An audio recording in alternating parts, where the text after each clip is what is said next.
I'm still impressed how I ended up to transform a violin, being part of the violin evolution. It has been the toughest moment in violin making for me, ending up to cut the violin this way. This violin qualified for a great life. Stay tuned and I tell you all the story about this fancy violin. Hello, back again. This is Edgar from Cremona, Italy. I'm always ready to make here some trials on some fancy instruments to open up my mind and to know everything about bowstring instruments. The ones who saw all my videos know that at a certain point Edgar was throwing a violin down off the Bow River Bridge. It was just to show you how safe we can ship you instruments, and we sacrificed this violin, which was actually a great step for this violin. The violin qualified for a better life, but then I showed up with a chainsaw and we cut away the scroll to test, because so often people say, yeah, but you dedicate so much time for the scroll and it's actually completely unnecessary. And you can even watch that video, actually a very interesting one. Even that one hurted a lot. But cutting now away a part to make it more comfortable was actually the hardest moment in my violin maker's life. So the idea to have a violin with this cutaway, like on an electric guitar, like a Stratocaster, Telecaster, Edgar Caster, or however we call it, immediately captured my attention. And I thought, yeah, that's a great idea. Now we glued on the scroll. It has not been a great restoration work, but we did it the best way. And I don't dedicate now too much time to retouch. By the way, retouching is not really my big, I always get it done from somebody else. As always, if you try to glue something on, you first try it without glue and everything works great. Then once you have the glue on, then the parts are slipping around with these rubber bands and everything. You have a lot of power, but you cannot control where it's slipping off. But somehow I made it, and I'm glad it is glued on better than expected, and it won't vibrate anymore, and it is as good as before. This is the worst I've ever done in my life, and even in front of a camera. So this is a nice example of violin restoration, how it should not be done. Okay, you know, a 69-euro violin, which is now recreated back to life, so that's okay. We just leave it, we don't waste too much time here. It's just important that it has the scroll on it and it doesn't make any buzz, and it's all closed. Anyhow, it's good. I still have another idea for the scroll sound-wise, but I couldn't resist and we just cut away this part. How did I decide what we cut and how we cut? I decided to cut it away in a way that the upper block where the neck is set in is still complete, and that I don't cut it in half and then the whole instrument wouldn't sound anymore. And on the other side, same thing here next to the corner block. I didn't want to go into the corner and then would be even more strange looking. I think this was the way how to sign it and cut away. But before cutting with the bandsaw, I decided to make a cut with the knife in order that the varnish, which is very brittle and like on an electric guitar, doesn't split and makes ugly things. And so I decide to cut it first with the knife along the line. And finally we can approach the bandsaw. Let's go! Ready?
That was kind of much more emotional than I ever expected.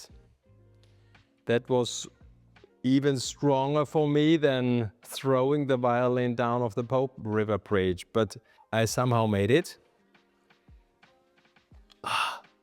Without this, it's easier to talk. Wow, this one was just a tough one. I didn't expect it, actually, up to the point that I had to cut it now. This is really exciting. Wow, you could adjust the sound post like this now. And I actually decided everything very well. Even the corner block just in the right without knowing, and the upper block just a little bit of the upper block, but I didn't want to go because Christian immediately asked, why don't you go immediately all the way to there? But we need the upper block that the neck stays strong inside. Let's go over there and let's see the faces of the other ones.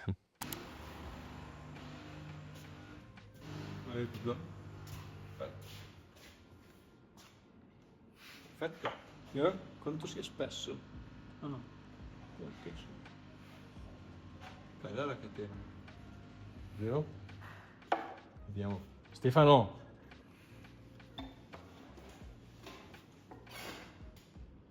Come mai? Perché lui non piace la telecamera. Come mai? È così tipo più solista, capito? Ah, perché finché arrivi fino in fondo. È più comodo, capito? Sì, sì. Interessante. Not everybody in the workshop was so enthusiastic about my decision of making this super comfortable violin.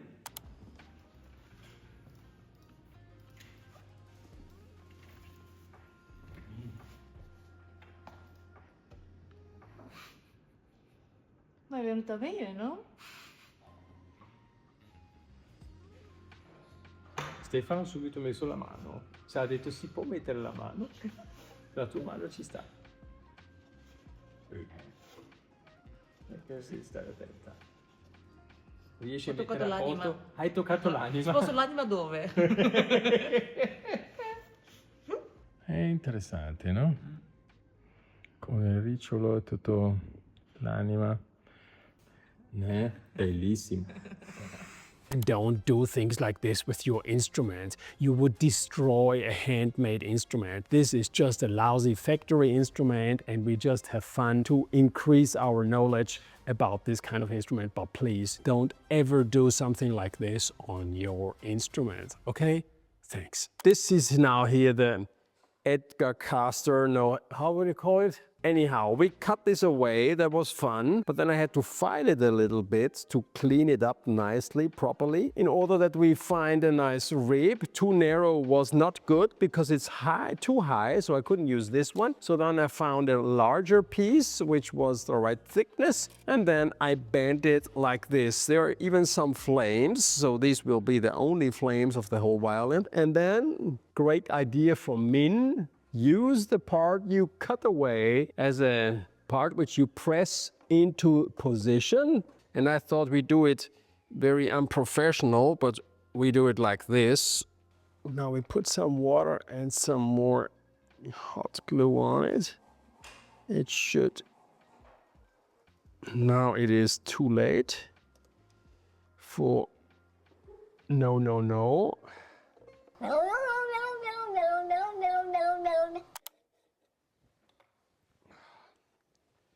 Then we put this one here on the right position. And since I still remember where the holes were, I put already these ones in here a little bit. And then we can squeeze a little bit. Don't tell all these secrets to others, as they're getting jealous if they see what I'm doing here. I always end up doing these strange things here. I try to push well. Let's see if this here has worked very well. Well, it's much different than how I put it on while it was dry, but it doesn't look too bad, you know. By the end of this week, I think we can get to play the instrument. There was one more thing which I actually wanted to do. I wanted to do something on the scroll, but we will make it later on. So I think cutting off this one and gluing on something like this will not influence too much the sound. Of course, if we could have a kind of a tool to measure the power of the instrument, probably it might be like 5% less strong, but it could also be as like tiny changing of the millimeters, which is the difference between a Guarnier and the Stradivari. It could be that this part could be a huge impact on the final result completely. The whole thing doesn't sound anymore, but I doubt that it will sound better than before, because otherwise I believe there would be already many instruments like this out there, and this is not the case, okay?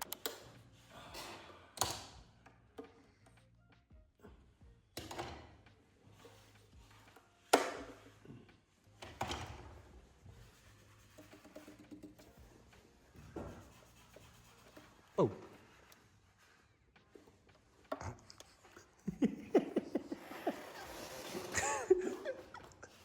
Collavo.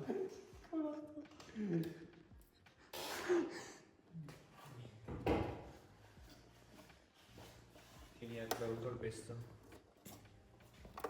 Ah, ok. Erano solo questi qua che... Since the varnish is sprayed and very glossy and thick, and with our varnish, with our high quality violin varnish, it wouldn't have been possible to make a retouch which comes similar to this. So then we just decided, looks nice if it's black. This acrylic varnish, water-based, super good. Before you now write down this, this is the paint you paint the fingerboards black. We don't paint the fingerboards black. This is the paint we use for our displays of the perfume in 2008, so it's well seasoned.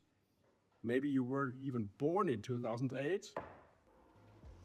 Certainly this is a great paint to be super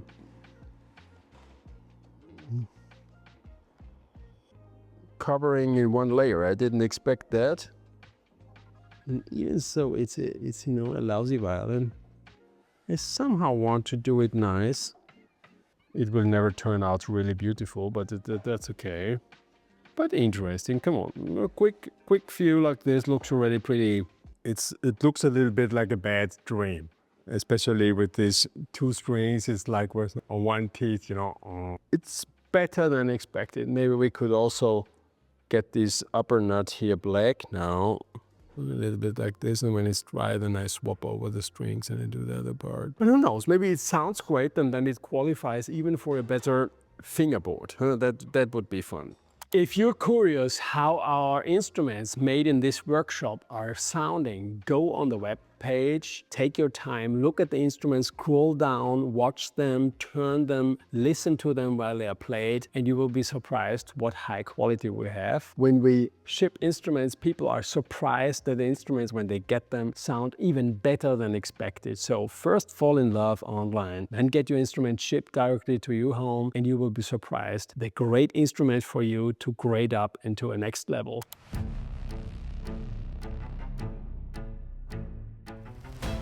And finally, our super comfortable Edgar Caster flying violin is ready to show off.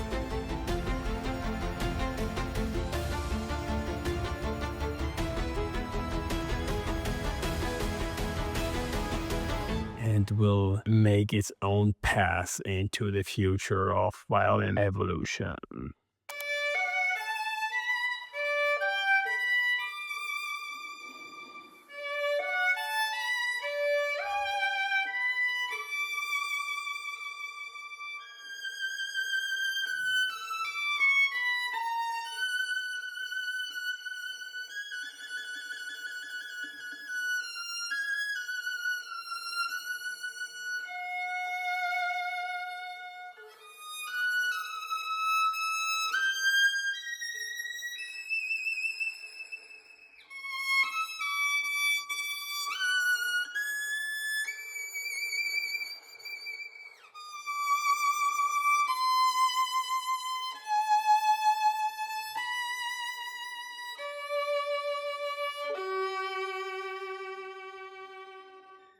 So how did you like this violin with this strange, super comfortable cutaway? Are you ready that I make it on yours?